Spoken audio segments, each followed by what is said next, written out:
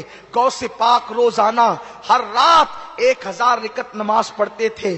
سرکار غریب نواز 70 سال تک نہ دن کو سوئے نہ رات کو سوئے۔ سیدنا امام زین العابدین رضی اللہ تعالیٰ عنہ روزانہ 300 رکعتیں نماز ادا فرماتے تھے۔ سیدنا امام جعفر صادق رضی اللہ تعالیٰ عنہ روزانہ 300 رکعت نماز ادا فرماتے تھے۔ اللہ اکبر، یہ جذبات کہاں گئے؟ اب اتنی رکعتیں ہم نہیں پڑھ سکتے، لیکن کم سے کم اتنا ہی بہت ہوگا کہ ہم عشاء کے وقت تو عشاء پڑھ لیں اور فجر کے وقت تو فجر پڑھ لیں، عشاء جماعت سے پڑھ لیں، فجر جماعت سے پڑھ لیں، اور جو فجر اور عشاء دونوں نمازیں صحیح العقیدہ امام کے پیچھے جماعت کے ساتھ ادا کرے، اللہ اسے پوری رات عبادت کرنے کا ثواب عطا کرتا ہے۔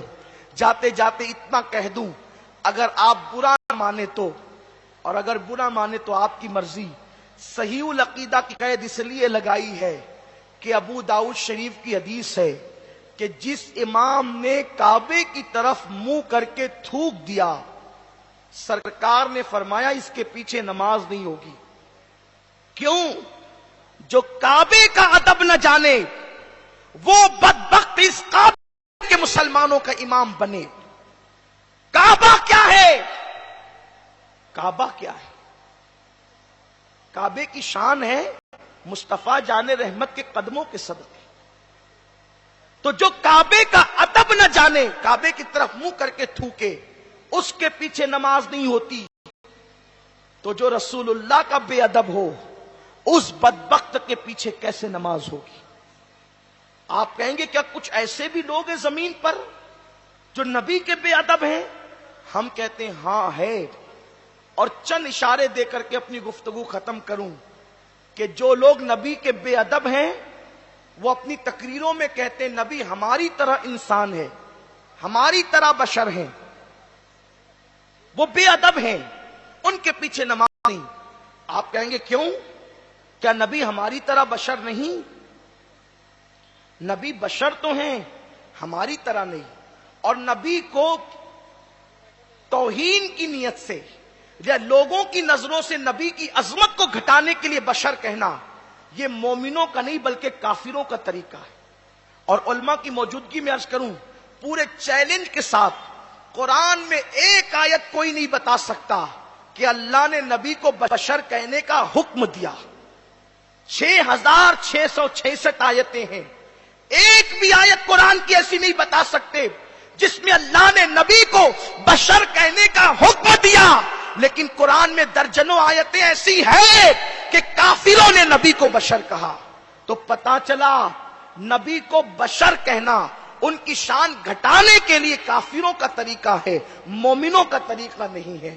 بلکہ اللہ نے خود اپنے نبی کو بشر نہیں کہا، خود اس نے بشر نہیں کہا۔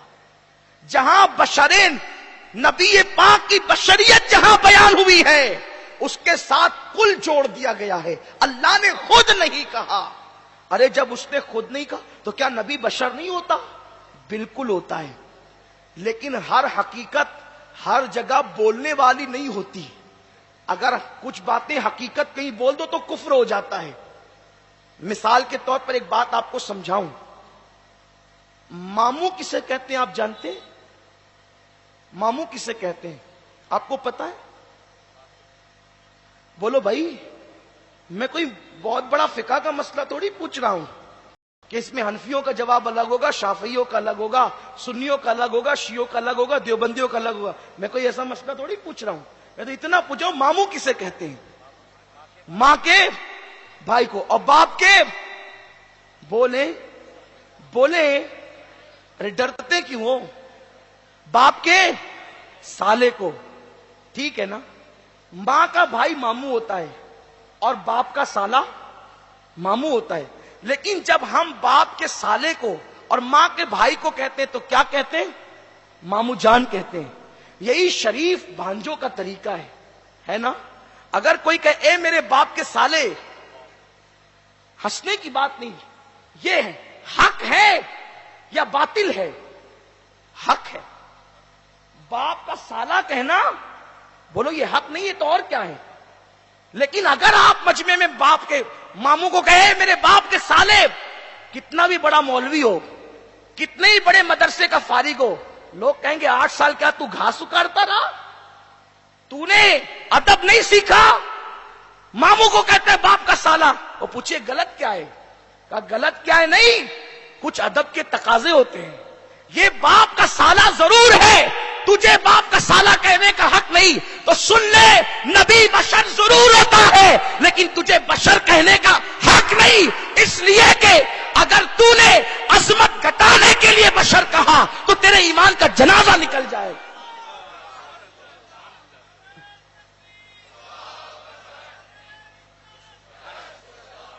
غیر بشر کبھی نبی نہیں ہو سکتا، یہ عقیدہ متفقہ عقیدہ ہے اہل ایمان کا، لیکن تمہیں بشر ہی ملتا ہے کہنے کو، اس کا کیا تم قرآن نے یا ایھا النبی نہیں کہا، طٰہٰ نہیں کہا، مزمل نہیں کہا، مدثر نہیں کہا، یاسین نہیں کہا؟ پوچھو یاسین کا مطلب کیا ہے، طٰہٰ کا مطلب کیا ہے؟ کبھی پوچھا؟ آپ کہیں گے یاسین کا کوئی مطلب بیان ہی نہیں ہو سکا، طٰہٰ کا کوئی مطلب بیان ہی نہیں ہو سکا، کاف یا عین صاد کا مطلب کیا ہے؟ کہ اس کا مطلب بیان ہی نہیں ہو سکا۔ ارے نادان، جس کے القاب کا ترجمہ نہیں ہو سکتا اس کے مقام کی ترجمانی کوئی کیسے کر سکتا ہے؟ ان کی شان کو کوئی کما کہو کیسے بیان کر سکتا ہے؟ تو اس لیے جو بے ادب لوگ ہیں ان کے پیچھے نماز پڑھنے سے بچو، ورنہ تمہاری نماز ضائع ہو جائے گی، تمہاری نماز چلی جائے گی۔ اور جو کہتے ہیں نبی کو علم غیب نہیں، اور وہ قرآن کی وہ آیتیں پیش کرتے ہیں جن آیتوں میں اللہ نے ذاتی علم کی نفی کی ہے، کیونکہ علم کی 2 قسم ہے، بلکہ ہر نعمت کی 2 قسم ہے، ایک ذاتی ایک عطائی۔ ذاتی ساری چیزیں اللہ کے لیے ہے، اور عطائی اللہ کے علاوہ جو اللہ جس کو چاہے عطا کرے۔ تو ذاتی کی جہاں نفی ہے وہاں یہ انبیاء کرام کا ذکر کرتے ہیں، اور اللہ نے اپنے نبیوں کو علم غیب دیا ہے، اور صرف نبیوں کو نہیں دیا، صرف نبیوں کو نہیں دیا، بلکہ اللہ نے اپنی عطا سے اپنی مخلوق میں چاہے جس کو دیا۔ آپ کو نہیں پتا حضرت سلیمان علیہ السلام کا واقعہ قرآن نے بیان کیا، 3 میل کے فاصلے سے ایک چونٹی نے اپنی لشکریوں سے کہا، اپنے گروپ سے کہا، اے چونٹیوں اپنی بلوں میں گھس جاؤ، سلیمان علیہ السلام کا لشکر کہیں بے خیالی میں تمہیں کچل نہ دے۔ یہ بات سن کر سلیمان علیہ السلام ہنس پڑے۔ 3 میل کے فاصلے پہ کون تقریر کر رہا ہے؟ کون؟ چونٹی۔ اور 3 میل دور سے کون سن رہا ہے؟ سلیمان علیہ السلام، اور مسکرا بھی رہے ہیں۔ آپ ایک چونٹی نہیں، 3 میل کے فاصلے پہ نہیں، 5-10 ہزار چونٹیاں کان میں رکھ کر کے 10 سال کے بعد بتائیے چونٹی کہتی کیا ہے؟ لیکن آپ نہ بتا سکیں گے۔ اور قرآن کہتا ہے سلیمان 3 میل کے فاصلے سے سن بھی رہے ہیں، مسکرا بھی رہے ہیں۔ ارے جب سلیمان 3 میل کے فاصلے سے چونٹی کی تقریر سنتا ہے تو جانے سلیمان کائنات کے سلام کرنے والوں کا سلام نہیں سن سکتے؟ اور پھر یہ تو شان سلیمان ہے، اس چونٹی کو بھی تو دیکھو، 3 میل سے کون سی طاقت تھی جس نے اس چونٹی کو دکھا دیا کہ لشکر سلیمان آ رہا ہے۔ ابھی تک کہ دنیا فیصلہ نہیں کر سکی کہ چونٹی کو آنکھ بھی ہوتی ہے کہ نہیں ہوتی۔ مرکب اجزا بھی فیل ہے، کبھی دیکھا چونٹی کو آنکھ ہوتی ہے؟ اب ذرا کوئی اس پر بھی ریسرچ کرے۔ لوگوں کو قرآن پہ تحقیق کرنے والے ڈاکٹروں، ذرا تم اپنے عنوان پر بھی تو کبھی تحقیق کرو۔ آپ بہت ڈاکٹری کرتے ہیں، ذرا اس پہ بھی کوئی تحقیق کرو، چونٹی کو آنکھ ہوتی ہے کہ نہیں؟ مگر قرآن کہہ رہا ہے۔ اچھا یہ حدیث میں آتا تو شاید یہ مناظرے کا عنوان بن جاتا، لیکن اللہ نے اس کو قرآن میں بیان کر دیا کہ چونٹی 3 میل کے فاصلے سے کہہ رہی ہے کہ اپنی اپنی بلوں میں گھس جاؤ، سلیمان علیہ السلام کا لشکر لاشعوری طور پہ تمہیں کچل نہ دے۔ وہ پتا چلا اگر چونٹی پر قدرت کا کرم ہو جائے تو 3 میل کے فاصلے سے چونٹی لشکر سلیمان کو دیکھ لیتی ہے، اس کی عطا کی بات ہے۔ اگر وہ دکھانا چاہے تو چونٹی کو اتنی دور سے دکھا سکتا ہے، تو وہ دکھانا چاہے تو کیا غوث العظم دستگیر کو وہ پوری کائنات نہیں دکھا سکتا. اسی لیے تو غوث پاک کہتے ہیں نظر تو الی بلاد اللہ جمعا کخردلۃ علی حکم اکتسابی. میں اللہ کے شہروں کو ایسے دیکھتا ہوں جیسے تم ہتھیلی پہ رائی کا دانہ دیکھتے ہو. تو ادب والوں کے ساتھ رہو، کامیاب رہو گے. بے ادبوں سے دور رہو. اللہ تعالی مجھے آپ سب کو عمل کی توفیق عطا فرمائے. دوران گفتگو اگر کوئی غلطی ہو گئی ہو اللہ رب العزت معاف فرمائے. وما علینا الا السلام علیکم. رسالت کے پروانوں ہر سنیچر کو بعد نماز عشاء سنی دعوت اسلامی کے عالمی مرکز اسماعیل حبیب مسجد میں سنی اجتماع ہوتا ہے. آپ حضرات پابندی کے ساتھ اس میں شرکت فرمائیں. سنی دعوت اسلامی کی website sunni dawat islami.net پر وزٹ کریں اور بہت ساری دینی معلومات حاصل کریں.